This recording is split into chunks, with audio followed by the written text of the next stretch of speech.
Chapter 7 talks about campus recreation. So we have two sides of athletics here in the college. We have the actual competitive teams as well as campus recreation. Campus rec departments are an essential component of institutions of higher learning. They enrich student lives by promoting health and well-being. They're tools for recruitment and retention, things to do when you're on campus. Programming accessible to students, faculty, staff, their families, and the larger community. And that depends on the school. There are certain things my family can do here and there's certain things they can't, depending on their age. Excuse me. Typical values of campus recreation: access for all, inclusivity, customer satisfaction, awareness, mutual respect, advocacy, wellness, innovation, collaboration, diversity, variety, fun, development, evaluation, stewardship, leadership, and holistic.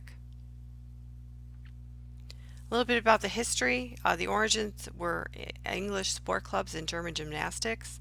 In the 1800s, it was a campus setting ideal for spontaneous games and intramurals. In the early 1900s, the universities developed departments to manage recreational sport programming. Get the word out.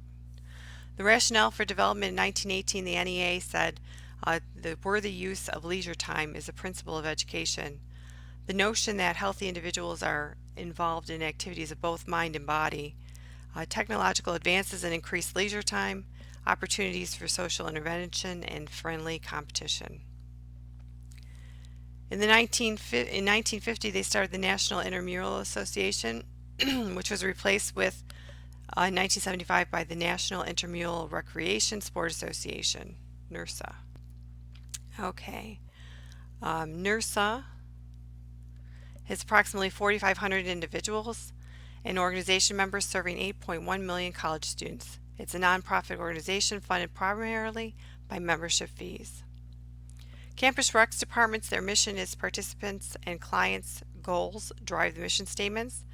Usually the membership is students, faculty, staff, sometimes alumni, families, and community members. You can join the gym here if you are an alumni, which is kind of cool. Revenue sources: recreation fees, you pay for play, fees, rentals, memberships, or daily use fees. The programs can be profit centers. Here's an org chart looking at a rec department. Much larger than our rec department. Campus recreation programming: intramural and extramural sports.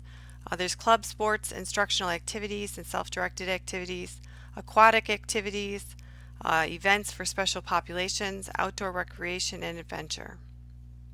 So what do you think? If you could instantly add new campus programming to this college and money and red tape were no issue, what would you like to add? Is there any activity currently on campus that you feel is not drawing enough participation? Would you end the program, or do you think it could be saved? If so, how? It's kind of hard to gauge that right now with the not many people being on campus. Current policy areas: funding, competition for limited facilities, activity trends, access, event management, risk management, medical issues, opportunities for individuals with disabilities.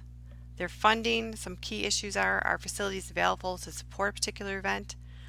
Are people willing to pay for the play? What is the core support activities? And what events are run only on a break-even basis, meaning we don't make any money off it, we don't lose anything either, but we're just not a profit center for that. Competition for limited facilities: you need to balance the need of all areas. Procedures for priority status and bumping programs to avoid major conflicts, like who has right to the gym. Should the competitive teams have first right? Probably. And what if they suddenly make the playoffs? Should they be allowed extra hours? Probably.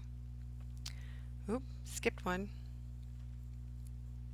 Access: some key issues. Participant eligibility: who is eligible for what programs?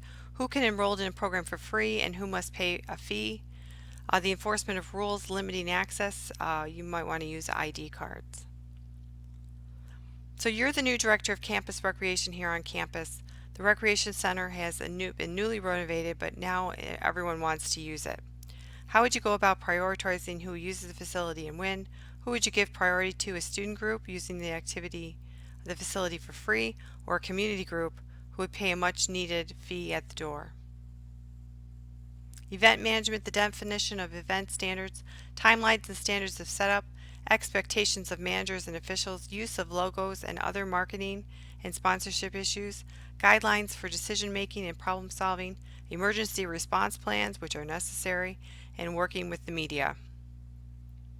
Finally, risk management, some key issues: minimizing risk in physical activity, enforcing safety rules, communicating rules, levels of risk to all participants, realizing that although it's impossible to eliminate risk, it can be managed. We want to minimize it the best we can.